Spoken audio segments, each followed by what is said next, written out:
loves, welcome back to my channel. So as you guys should have just saw, I gave you guys a quick unboxing of this hair right here that is courtesy of Allove Hair Company. This is actually my, I want to say, second time working with this company, as well as I gave you guys a quick tutorial on how I customize this unit. So let me just give you guys all the deets. So as I've already mentioned, this hair is courtesy of Allove Hair Company. They were kind enough to send me this unit. This unit is their 13 by 4 inch deep wave short bob wig, lace front. It does say it's for black women. That's interesting. But I do have it in 14 inches and it's currently retailing for $82.80. And so that is actually not bad at all. My personal thoughts about this unit is I think that this unit is absolutely adorable. I think that it is definitely summer friendly. So depending on where you live, I'm pretty sure it's mostly hot. I mean, unless you live in like Alaska or something, I don't know. But at least in California, it has been getting very warm. And so this is definitely perfect for me going to work, for the summer being out, me running around. So yeah, it is definitely hat friendly approved. So honestly, I didn't run into any cons with this unit. I did bleach the knots as I showed you guys.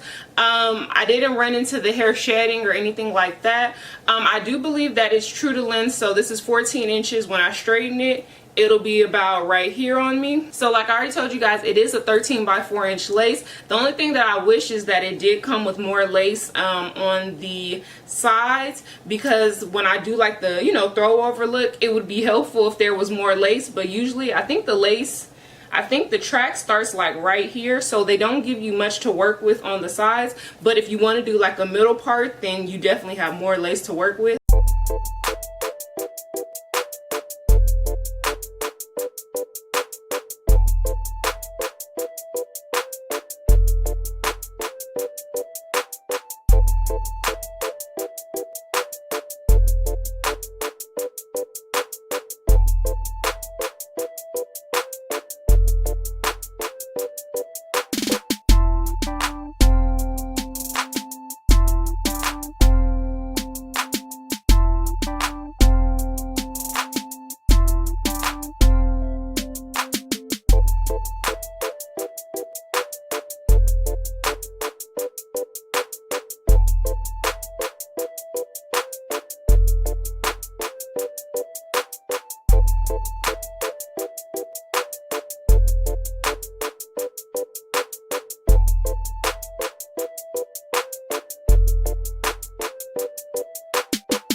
So yeah, I think that was pretty much everything that I could tell you guys about this unit. I think I'm actually going to do another video on it, and I'm actually going to color it, you guys. I've been kind of itching to color my units, but my curly hair units are really thick and they're really long, and that's going to take me, you know, more time than I care to do. But because this is a shorter unit, I definitely feel like I could get it done in a much quicker time. So you guys definitely stay tuned. Possibly if this video comes out on Thursday, this is what I'm planning, then make sure you guys check back on Saturday, because that's when I will have colored the unit and I'll put that tutorial up for you guys. So definitely make sure you guys check both videos out. Make sure to like, comment, and subscribe. Let me know what you guys are thinking about this unit right here, and I hope to see you guys in my next video.